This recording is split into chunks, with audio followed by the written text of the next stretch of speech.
Welcome back to beautiful, balmy Bombo Beach. It's boiling hot on the south coast today. This is the Jeep World Junior Championships presented by Destination New South Wales.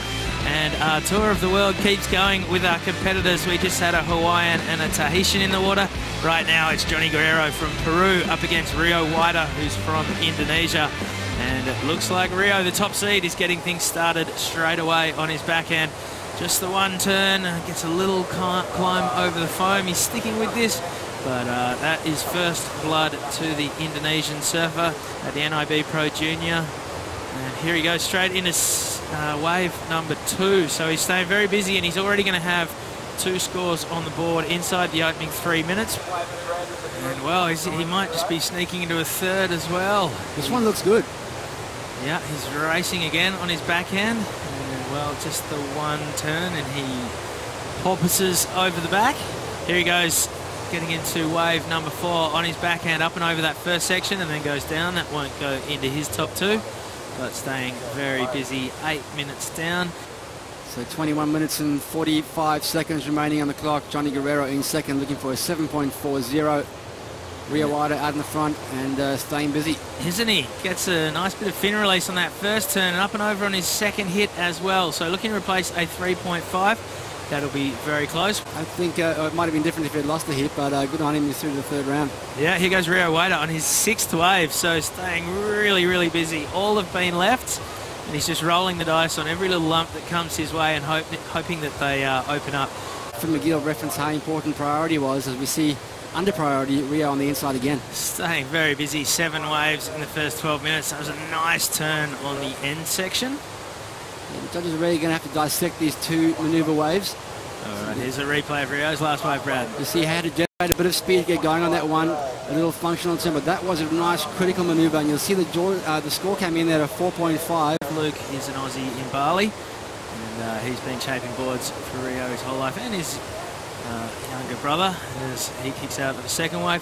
So we see Rio, well, this is his 9th wave. It's only a small one. It's a little free surf session for Rio today. This thing's got a little bit of wall on offer. 3 turns for How Rio. did he find 3 turns on another wave out there? Jhonny Guerrero being a lot more selective. Talk us through this replay, Brad. Yeah, you see again how to generate a bit of speed, but as he went down the line, his kind of speed and flow improved and increased as that wave kind of hit the bank down the line.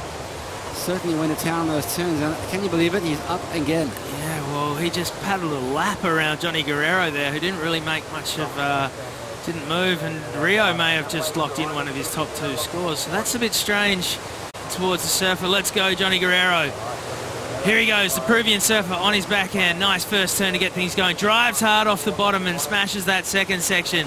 All right, we've got a contest underway now. Well, that's going to be a good score from Jhonny Guerrero. Yeah, so we've got 2 very important scores to drop in. Talk us through this one, Brad. Well, a bigger wave set that went across the bank, and just not a very fast wave, slow in pace, but that enabled our man Jhonny Guerrero to come off the bottom twice and hit the top nice and powerfully too. So stacking up higher and higher. All right, here goes Jhonny Guerrero looking to put himself back in the frame. Oh. That's another nice turn as well. All right, let's hope the Peruvian can drop in a solid score for his opener and then back it up with that wave. We've got a heat on our hands. Oh, look at this wave. Here goes Rio. This is a long wall. He's flying down the line, but just the one turn. So that's not going to go into his top 2 with priority and steal a bomb.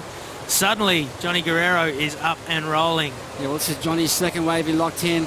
Nice first turn. Got a little bit hung up on that second turn, but we're going to split the peak on this one. No. Johnny wisely thinks that right's got nothing for me, and it peters out as Rio links some turns together through to the inside. This could be an interesting score here. Might put the requirement a bit further out. You see, straight up into a tag. There's a nice powerful turn, always projecting down the line, and then puts the board up nice and vertical on that last turn. What a great start today. And look at this. Well, finally the surfers are splitting the peak. We're going to follow Rio. Waida takes the sky. Air reverse. That's the first aerial we've seen today down the beach. Jhonny Guerrero is still going on his backhand. A couple of turns and finishes off with a nice blast. But I think Rio, just for variety, will have taken the points out of that exchange. Absolutely going to be rewarded. As we see, this is Jhonny. Like I say, he decided to go left. It was a nice first turn. Yep, and now the wave flattens out. So you see he's got to generate his own speed. He's got to keep that board moving. Not a lot of top to that wave. So major maneuvers are hard to come by, and kind of gets a small tag on the inside. So it's not going to be a big score, I wouldn't think. But this is Rio Waida. Look, just springs out of the lip, goes for the rotation.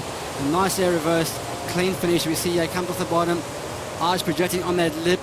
Now his body starts to torque around that fin, tail high towards the beach. And he gets into the water, the fins grab, and he spins around nice and cleanly. So Rio Waida really now turning up the heat with 6.5 minutes remaining. Look at this one. All right, here goes Jhonny Guerrero. He's hunting a big score, an 8.24. Nice first turn. Comes around again. There's that big, long, drawn-out bottom turn that we've seen him use in this heat with a bit of success on his opening wave. He sits nicely with 4 minutes to go. And as JJ also said when he gave us the condition report, well, hang on, let's just quickly have a look at Jhonny Guerrero. Still hunting that 8.24. Takes to the sky and his backhand. Can he ride out of it? Desperately close, but the judges won't rule that complete. We see a bit of anguish on the Peruvian surfer's face. He knew that if he put that one down, he was going to be very much in the equation. He's a bit of a funny kid. Like, he was getting up at 4 a.m. and going off the surf because it gets so light here. And yeah, he really performed pretty well. Had some really good events, but sort of just missed out. Well, here goes Jhonny Guerrero. 20 seconds to go. Last roll of the dice time, 8.24. This one's lining up in front of him. He's got a long wall. It's a pretty flat, slopey wave, though. One last blast. And doesn't quite ride out of that one. And we see Rio out the back just give himself a little cheer. He knows it's not going to be the score. He knows that's not going to be the score. 5 seconds to go. And Rio might have found himself a fair old corner to come in on. No, it moves over that wave. Who goes? So Indonesia has a surfer through to round 3. Unfortunately, the brave run of Peruvian surfer Jhonny Guerrero comes to a conclusion, but we know the boy can surf. He's put together a couple of really strong waves in the back half of that heat. But, yep, that is round 2. Heat 2 in the bag. Rio Waida into the next round.